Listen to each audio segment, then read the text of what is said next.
Hello everybody. Today we'll be doing question number 16 from exercise 12b.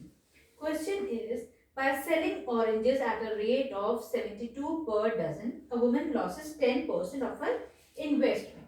ठीक है, question क्या कह रहा है कि कोई एक लेडी है, उसने एक डजन 1 डजन ऑरेंजेस सेल करे. ठीक है, that means selling price of 12 oranges. एक डजन कितने ऑरेंजेस होते हैं एक डजन में? 12 oranges. That means selling price of 12 oranges कितना गिवन है? ये 72 रुपीज गिवन है. क्लियर है? उसको लॉस कितना हुआ है? She has incurred a loss of 10%. Fine, clear. Now we know, अगर हमें सेलिंग कॉस्ट प्राइस निकालनी है ऑफ 12 ऑरेंजेस तो उसका क्या फॉर्मूला होता है? मैंने I told you earlier also. एक ही फॉर्मूला याद करेंगे. This formula is selling price is equal to 100. अगर लॉस हुआ है तो माइनस लॉस परसेंटेज. ठीक है, और अगर गेन हुआ होता तो 100 plus gain percent. Clear? Into 100 into CP divided by 100. ठीक है, एक फॉर्मूला है. This is one single formula. सिर्फ यही याद करना है हमेशा, चाहे सेलिंग प्राइस निकालनी है या कॉस्ट प्राइस निकालनी है. ठीक, तो ये वाला फॉर्मूला लगाएंगे आप. इस फॉर्मूले से कॉस्ट प्राइस निकालते हैं of 12 oranges. This will be equal to selling price into 100 divided by 100 minus loss percent. What is the loss percentage here? It is given as 10. ठीक, this will be equal to selling price is 72 into 100 divided by 90. Clear? So this will come out to be 80 rupees. यहाँ क्या आ गया इसका? Selling price of 12, cost price of 12 oranges, that should be 80 rupees. ठीक है, clear till now? Now the next part is 100 oranges की जो selling price दी हुई है वो कितनी दी हुई है? That is given as 600 rupees. ठीक है, उसने क्या करा है उस लेडी ने?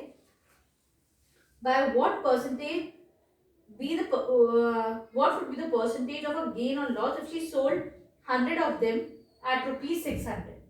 अगर उसने 100 ऑरेंजेस को 600 रुपीज में बेचा है तो what will be her percentage of loss और गेन. ठीक, तो हमें पता है कि उसने 100 ऑरेंजेस 600 की सेल करे.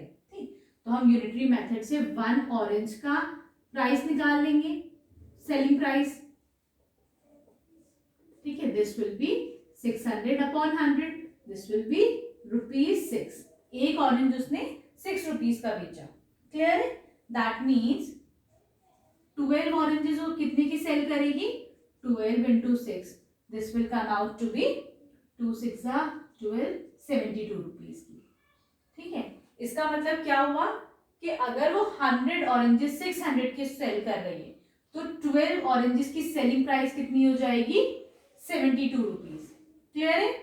तो ये तो सेम आ जाएगा. That means she will be again at a loss of, क्या होगा अगर दोनों जगह if we are getting the same selling price, 72 आ रहा है ना यहाँ पे भी सेलिंग प्राइस इस हिसाब से, that means she will be again at a loss of 10%. Clear है? समझ में आ गया? जब हमने इसको कैलकुलेट करा तो हमें क्या पता चला कि उसकी जो सेलिंग प्राइस है that is again coming out to be 72 rupees. ठीक है, तो इस हिसाब से she will be again at a loss of 10%, जो इस केस में था. क्लियर है? Now we move on to the next question. I hope this question is clear to you. अगर नहीं समझ में आया है you can go to the comment section and write there. Okay, I will explain it one more time. ठीक, और अगर अभी आपने मेरे चैनल को सब्सक्राइब नहीं करा है then please do subscribe my channel. ठीक है, so that you can get the latest updates. Right, now we'll come to question number 17. This is a very interesting question. बहुत ही अच्छा क्वेश्चन है. ठीक, now there is a boy Vas. Vas sells an article to Radha. Suppose there is a boy Vas, एक लड़का है Vas and there is a girl Radha, और एक लड़का है मान. ठीक है, there are 3 friends. ये 3 जो है friends हैं. ठीक, इन्हें कोई चीज वही पसंद आई. सबसे पहले वास ने कोई एक चीज खरीदी. ठीक है, he sells an article to Radha at a profit of 20%. इसको सपोज कोई एक टॉय पसंद आ जाता है. ठीक है, वो लेके आता है। अब इसकी जो फ्रेंड है राधा, वो बोलती है वास से कि ये तो मुझे चाहिए।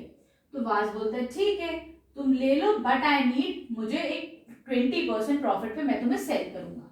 नाउ शी इज रेडी, वो बोलती है ठीक है। जब वो घर लेके आती है, उसकी फ्रेंड एक मांस बोलता है कि जो है ये मुझे चाहिए। तो उसने बोला ठीक है तुम मुझसे ले लो एट 40% प्रॉफिट।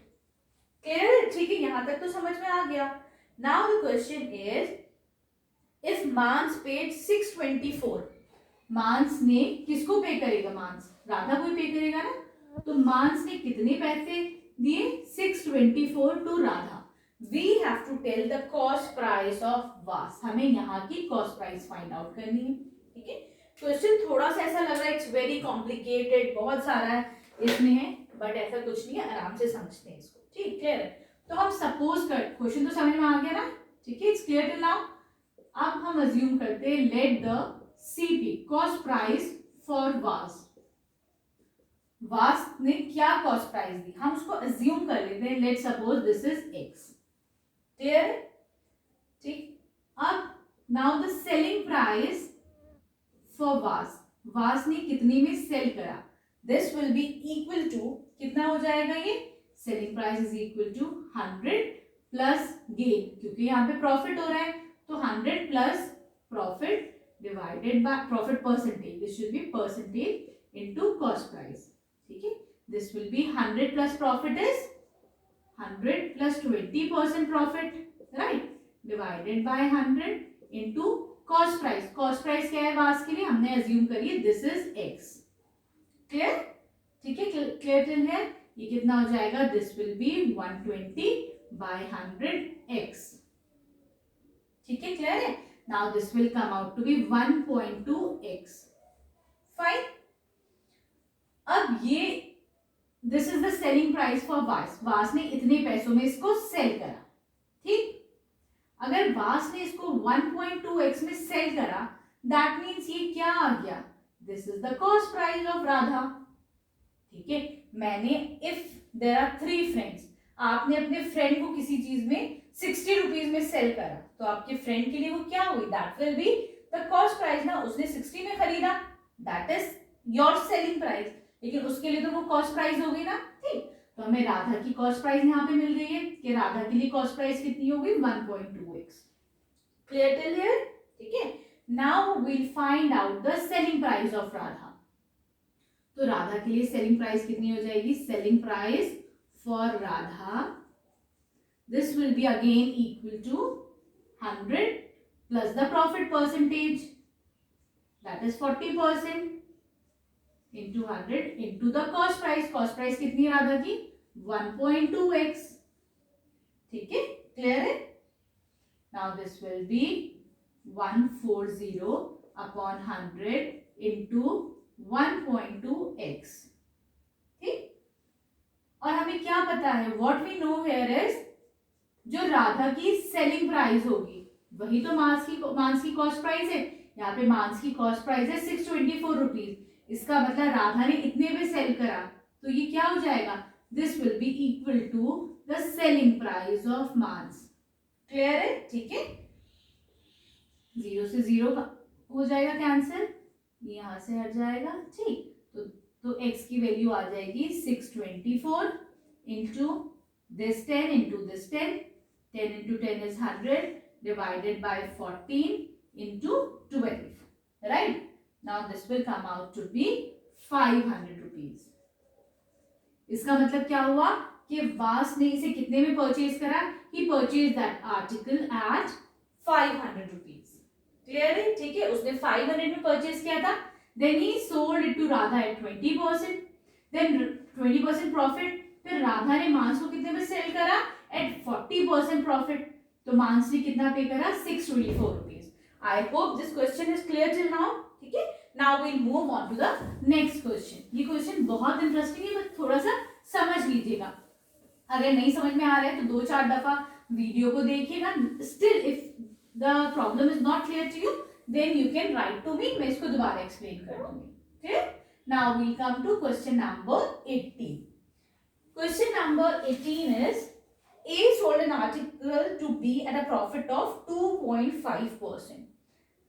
A है, there is one more बंदा, he is C, and there is one more person, he is Mr. C. Clear है? A ने B को सेल करी at a profit of 2.5%.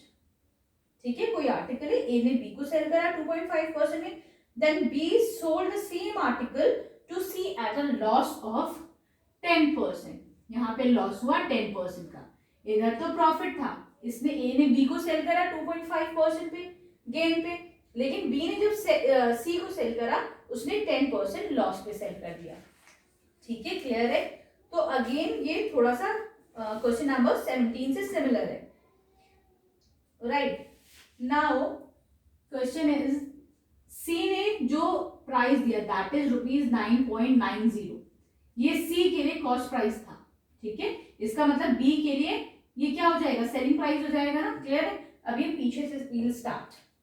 Right, now let the cost price for A ने कितने में खरीदा, suppose this is X rupees. Clear है? तो सेलिंग प्राइस फॉर A निकाल लेंगे हम. This will be equal to, we know 100 gain हो रहा है, 100 plus gain percent divided by 100 into CP. What is the CP here? X is the CP. What is the gain? Gain is 2.5%. ठीक है? Divided by 100 into X, this will come out to be 102.5 upon 100%. Sorry, upon 100 into X. ये क्या हुआ? This is actually the selling price for A. ठीक है? Clear till here? अगर A ने इतने पे सेल करा है, ये क्या हो जाएगा, ये B के लिए कॉस्ट प्राइस हो जाएगी. ठीक है, इसका मतलब B के लिए क्या हो जाएगा, this will be the cost price for B.